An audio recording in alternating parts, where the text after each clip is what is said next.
patience. Yes. One is that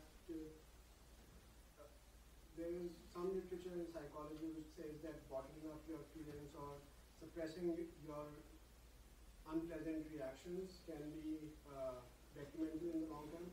So what are your views or Vedanta's views on that? That is one. And the other one is it makes sense to think about patience in these terms when thinking about an illness or something or some misfortune that you cannot attribute to somebody else. But sometimes people, how would patience be a virtue when it is versus an adversary or somebody who's being unjust or against injustice in general? Right. So that's exactly where patience comes into play. The Buddhist book I was reading made an important point. Patience does not mean taking things slow or letting things happen to you. Patience means not being defeated. Adverse circumstances, people who are treating you badly, people or a health problem or a financial problem, whatever. Don't admit defeat. That is a sign of patience. Not to collapse and say, I'm being patient, let whatever is going to happen, it'll just going to happen. No. To retain energy, to be up and doing, calmly, to get back into, to shake up the dust yourself off, get back into the struggle, calmly, without reacting. So, without reacting does not mean you will not do anything. You will do what is necessary. That's what I'm trying to answer your question. So, for example, you said bottling up feelings. Now, bottling up feelings is not good. Repression is not good. But channeling feelings is very good. Reaction means something happens and I react immediately to it. Somebody says something nasty, I said something nasty back to that person. That's a reaction. But I don't say anything. I try to engage with that person constructively or ignore him and go about my business. That will not harm. That's better. That's much better. Immediate reaction is what is to be avoided. The way Swami Vivekānanda defined patience, very interesting.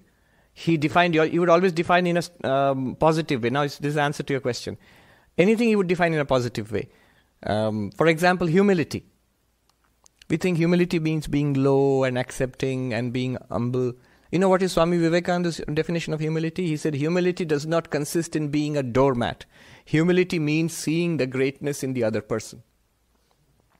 Seeing good and greatness in other person, that is being humble.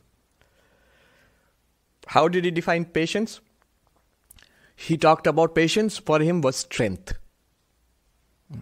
Not in terms of patience, it's strength.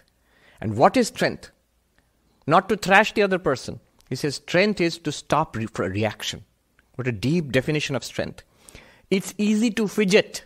It takes strength to sit still. It's easy to reply immediately. It takes strength to hold back. It's easy to think badly of others or become anxious about a particular situation. A bad, worrisome situation has emerged. Immediately anxiety. That anxiety does nothing except create heart disease. That anxiety does nothing. It only creates harm. It's a weakness of the mind. The mind is an instrument. It just churns away helplessly in anxiety. I will not be anxious. I will do what is to be done. I will think what is to be thought. I will say what is to be said. But no, I will not entertain anxiety or stress. No. To whatever extent possible. That not reacting, physical level, verbal level, mental level, he says that is strength. And that strength he defines as patience.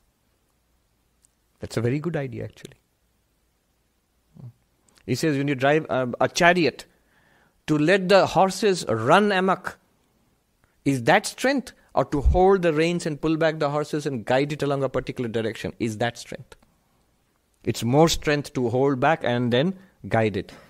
To gain mastery of the body, of the speech, and of the thoughts in the mind, that is strength. And that strength and patience it will be manifested as patience. All the great men, they might seem impatient because they are very energetic. But being energetic and impatient are two different things.